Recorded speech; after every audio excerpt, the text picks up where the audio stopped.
Our good friend Ryan Mauro has been on this story from day one, and he is the national security analyst, also an adjunct professor, clarionproject.org. Now, I posted that article up for you because I wanted you to see that Ryan has been on this for a long time, nearly over a year, and he's been looking for Boko Haram to be classified as a terrorist organization. And we just brought you the November edition of Ryan's work. It goes back to July on this and actually further. Ryan, welcome to Nothing But Truth. Great to be with you. Hey, great to be with you. Tell me this. When you hear, I want to jump to Secretary of State John Kerry talking about terrorists and Boko Haram and root causes. Roll it. See with what is happening in Nigeria with Boko Haram, the extents to which this can disrupt the world. It's a challenge to all of us. And what I saw in Africa convinced me as I talked to leader after leader and asked them how they balance this tension of these challenges that they face. They all talked about poverty and the need to alleviate poverty, and that much of this challenge comes out of this poverty, where young people are grabbed at an early stage, proffered a little bit of money, their minds are bended, and then the money doesn't matter anymore. They've got the minds, and they begin to direct them into these very extreme endeavors. Does our Secretary of State and former Secretary of State, Hillary Clinton, understand the enemy? No. Well, No, I'll follow that up with a real answer. No, they don't. And the reason is because of where they're attributing the cause. They just can't bring themselves to accept the fact that there is an Islamist ideology, an interpretation of Islam that is prevalent across the Muslim world that forms the way people view morals and war and view the West. And that's the starting point. There was a Queen Mary University of London study that came out in April, I believe it was. And what they found was is that there is absolutely no connection between Islamic terrorism and poverty or various other factors. In fact, terrorists are more likely to be highly educated and financially secure. So that connection, which we've been hearing this since the Bush administration, and it continued into the Obama administration, we keep hearing that, oh, well, it's poverty, and that's an attempt to rationalize the enemy because, well, here in the West, what causes people to lash out? It's stress, poverty, just feeling overly burdened, and they just don't think that way. It's not reality. How have we dealt with not only Boko Haram, but also our terrorists and governments dealing with Islamic terrorist organizations and entities looking to take over their countries? What has our foreign policy been? If you could give us a thumbnail sketch, if you could. If I were to summarize it, I would say the strategy has been kill some of the murderous terrorists. Note that I said some, because in the Obama administration's worldview, we are only at war with al-Qaeda, and not even all of al-Qaeda, because President Obama gave a speech last summer where he said not every collection of thugs that calls themselves al-Qaeda necessarily threaten us. They have regional aims. In other words, the United States is not their target. But even here, in Boko Haram's instance, yes, they're trying to institute Sharia law in northern Nigeria. They're trying to kill Christians and do all these horrible things. And so I think President Obama and other Obama administration officials would say, see, that proves my point. Yes, these are murderous thugs, but their goals are limited to the region. No, they're not. If you look at the speeches of what the leader of Boko Haram, a man named Shekau, has been saying, he has said things like, oh, America, die with your fury. And he has said that he stands arm in arm with other jihadists. It's just that he's waging jihad in the area that's near him, where he lives, because that's what makes the most sense. But his long-term objective is to strike the United States. He's just doing the smart thing and saying, well, first I have to establish a base here in Nigeria. Why did it take so long to identify Boko Haram as a terrorist group? Out of all the criticisms I have of the Obama administration and the Bush administration's foreign policies, this is the one that I think just defies logic the most. Because if you look at what it means to be a foreign terrorist organization, the criteria, Boko Haram has long fulfilled all of them many, many times over. There's just no logical case for not labeling them as a foreign terrorist organization, which was only done, I think, in November.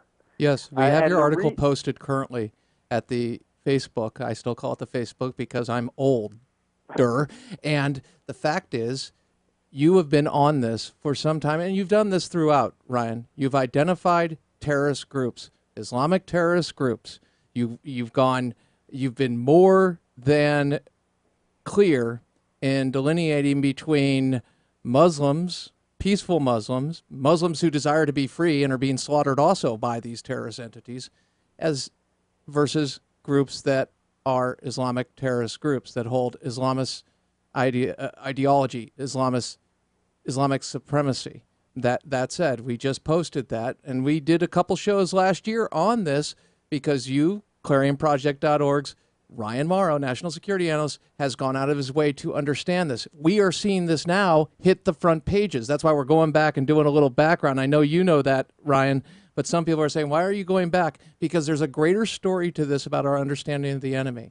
That said, you went back to November. It took November 2013, but you were on that long beforehand. Go ahead, sir. Sure. Well, Boko Haram was founded all the way in 2002, and I think the Bush administration should have also labeled them a foreign terrorist organization. Why but didn't it really wasn't until 2009 when the group just started going really crazy, and it just became completely unfathomable that anyone would say, oh, they're not a foreign terrorist organization. And the reason that the Obama administration didn't do it, well, there are two reasons. The first reason is that the administration was trying to narrow down the war on Al-Qaeda. They didn't want to go after any other organizations, and they didn't want to go after every group that was an Al-Qaeda affiliate. So they went beyond narrowing down the war on terrorism to just Al-Qaeda, to just being a part of Al-Qaeda, and Boko Haram to them was widening it out too far. The second reason was because the Obama administration officials were saying, and I couldn't believe that they said this, that Boko Haram was being motivated by poor governance and poverty and tribal and sectarian issues. In other words, they weren't really Al-Qaeda, even though they pledged allegiance to Al-Qaeda. And, you know, it does, even if that were true, and it's not, that all these factors were driving them, the bottom line is, no matter what the reasoning is, if you pledge allegiance to Al-Qaeda and you have an Al-Qaeda-type ideology, then you're in league with them, and you can't make any differentiation there.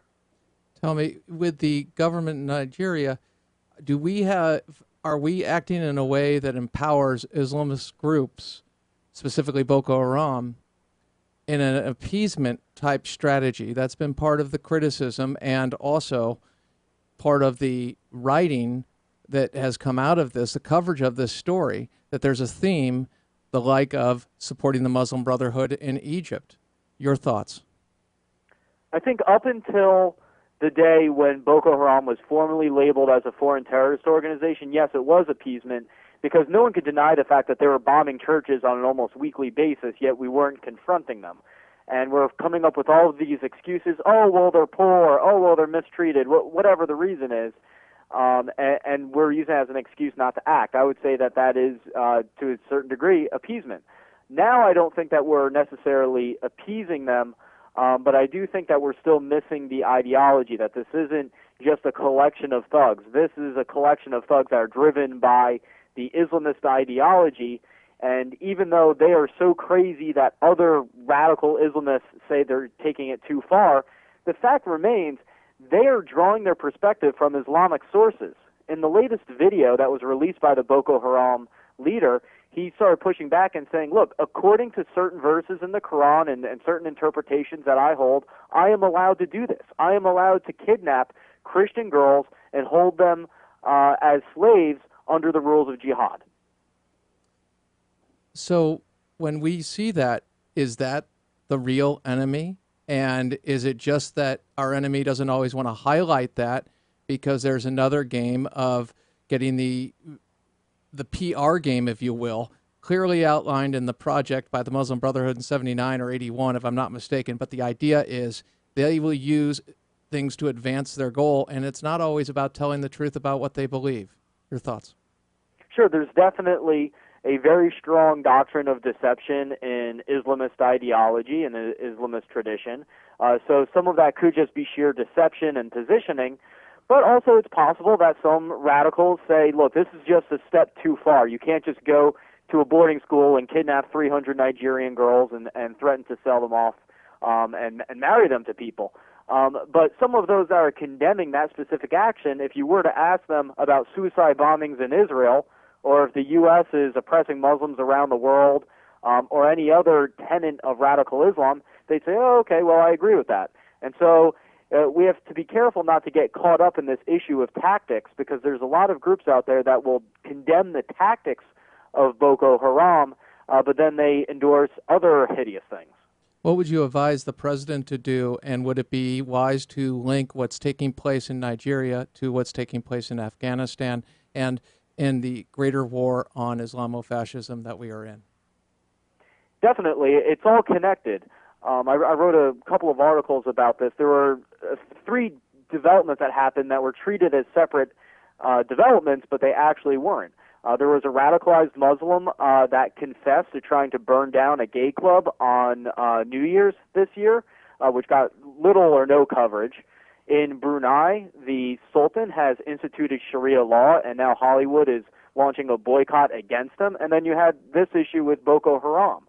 All these three issues are connected. There's a very strong ideological connection that's driving all of these events.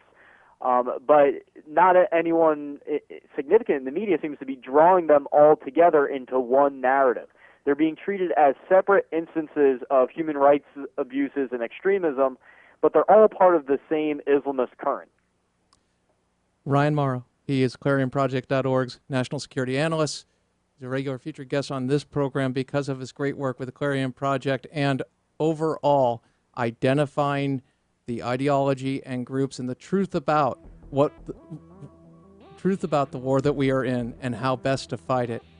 Ryan, great work as always. I posted the November 13th or November article.